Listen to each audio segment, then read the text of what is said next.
What's going on, everybody? Today I am going to review the Volli by Benchmade. Now this is an axis assist model. It does have the assisted opening feature, but you may notice in the review that I have de-assisted my own personal one right here. This one comes with G10 handles that are highly texturized with that unique pattern there.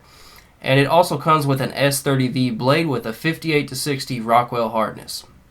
Now I've had this knife for a little bit over 6 months, and I've been carrying it off and on during that period in my EDC, using it for daily cut tasks and just enjoying it as a fondling knife because it's really fun to play with. Open and close, love the axis mechanism.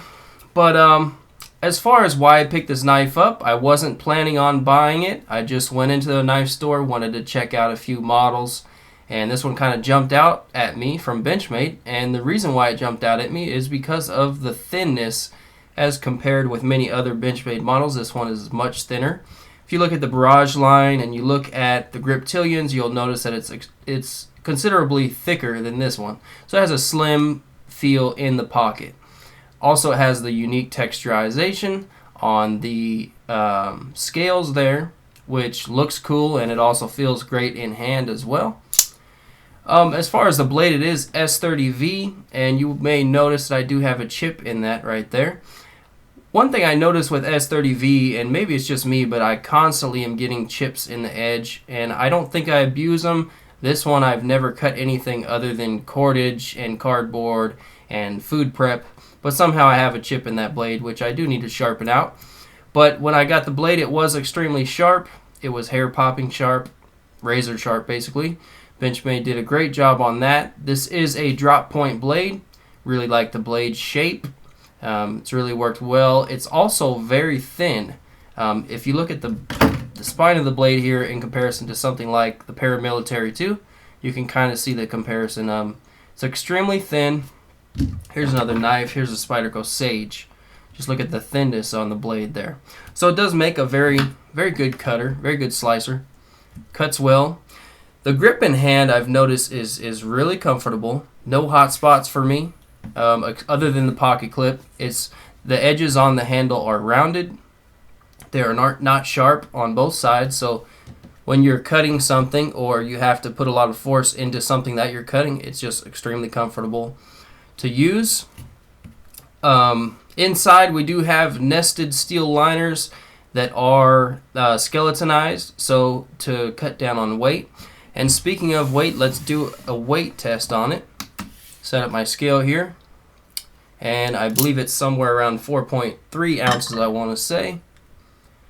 And we're looking at 4.3 ounces, so it kind of puts it into the medium to heavyweight folders as far as EDC options. I typically will carry between 3.5 and 4.5 ounces, so it kind of puts it right in the middle there. It's not extremely light, but it's also not overly heavy. It feels really solid. Really solid. It's, like I said, it's a great fondling knife. The axis mechanism, the axis lock, is awesome. Anybody that's had one on a knife knows what I'm talking about. You can just play with it all day. Locks up solid. No blade play front to back at all. There is a little bit of side-to-side wiggle, which is normal because on the axis knives, it does need a little bit of looseness to operate smoothly. That's fairly normal. As far as the blade centering, this one is perfect. I have never had any issue with it. It's always been directly center. If you guys like blade centering, and I don't know if it's like this on every single Volli model, but on this one, it's been perfect from right out of the box. As far as, what was I going to mention? Oh, the pocket clip. Pocket clip is tip up carry only, right and left, so you can switch it around to the other side. I have it set up for right hand carry. Now when I got this knife, I went around checking a lot of YouTube reviews, like oftentimes we do. I hadn't seen them beforehand, and what I noticed is a lot of people were complaining about how this knife, the thumb studs on this knife were kind of sharp, and they protrude a little bit beyond the handles of the knife. Not sure if you can tell, but they kind of stick out and they are a little sharp. So what they were saying is when you pull this knife out of your pocket, these thumb studs would actually catch their pants and cause the knife to open inside of their pocket. Now, I had carried it a little while before I watched these videos, and I did not notice that, I didn't notice that at all with mine until after I watched the video. But they also were complaining that when you lock this blade like that it would also open a considerable amount to where the blade is exposed in between the handle, still causing it to cut you, or possibly cut you while it's being carried or carried inside of your pants or shorts or whatever you're wearing in your pocket. Well, what I ended up doing is I took it apart and actually bent that spring a little bit. I modified it slightly so that now when it's locked, this one does not open at all. You can tell that the knife does not come out. Now you could pull extremely hard, and it is a flexible metal spring, so you could still pull the knife out technically more, but if you're not putting considerable amount of force, it doesn't come out any further than that. So that issue's taken care of. Now after that, I noticed that the spring in this knife had actually come undone inside of the knife, so it was no longer opening assisted. It was actually having a lot of tension to open the knife. So something was wrong with the spring, and I know you can send it into Benchmade to get it fixed. However, me being the tinkerer that I am, I just took it apart and fixed it myself. I took out the spring. Knife works great without the assisted opening. Honestly, it's an excellent knife without assisted opening. I really enjoy it. Opens fast, closes fast, just as fast, if not faster. So I've really enjoyed doing that, and that's why I changed it out to be de-assisted. Now, if we look at the scales, this is kind of a really unique pattern. It's not one that you will see on most production models. That's why I found it to kind of jump out at me. It's just not something you find on production models. It's got a cool pattern. It does offer some grip and traction in hand, although you'll notice on the knife that it doesn't have any traction on top here. There's no traction on bottom in the handle, nothing. This is all smooth, so most of your traction is going to come from the side of the scales.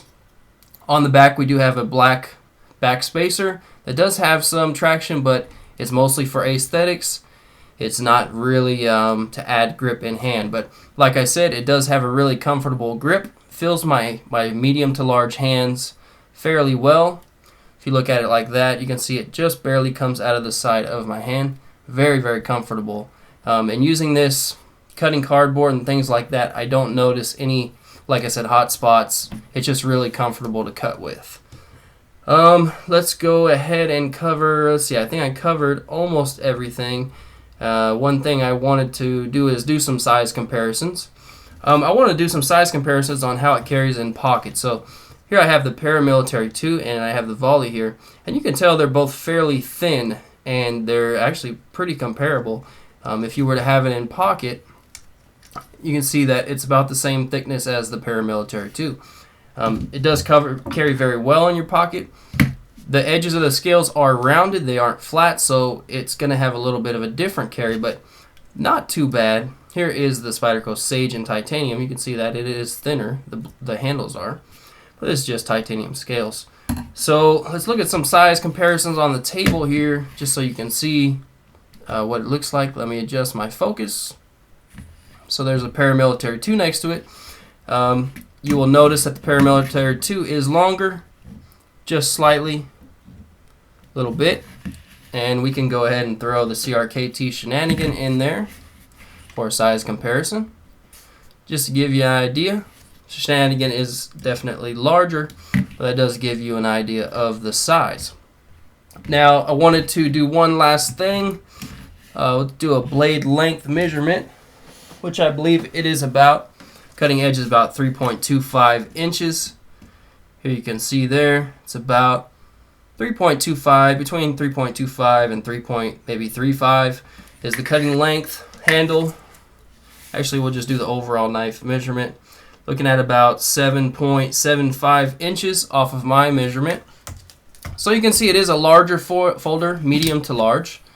So overall, I do like the knife. It's served me pretty well. I have enjoyed carrying it. It's a very cool knife to play with, show your friends, open and close when you're bored. Also to carry. It's a great carry knife, and I do recommend it. I think I paid between $130 and $140 back when I bought it in a store, a walk-in store, not an online store. So I hope that this video helps you decide on whether this is the knife for you. If it's not, there's a lot of other great knives out there. And I hope that it just serves as a reference point when you're looking at buying possibly this knife. So anyways, I hope you guys enjoyed the video. If you have any questions or comments, please do post them below, and I will get back to you as soon as possible. Thanks for watching again. If you guys enjoyed it, please like, and I'll see you guys on the next video. Take care. Peace. Oh yeah, subscribe if you haven't already. Later, guys.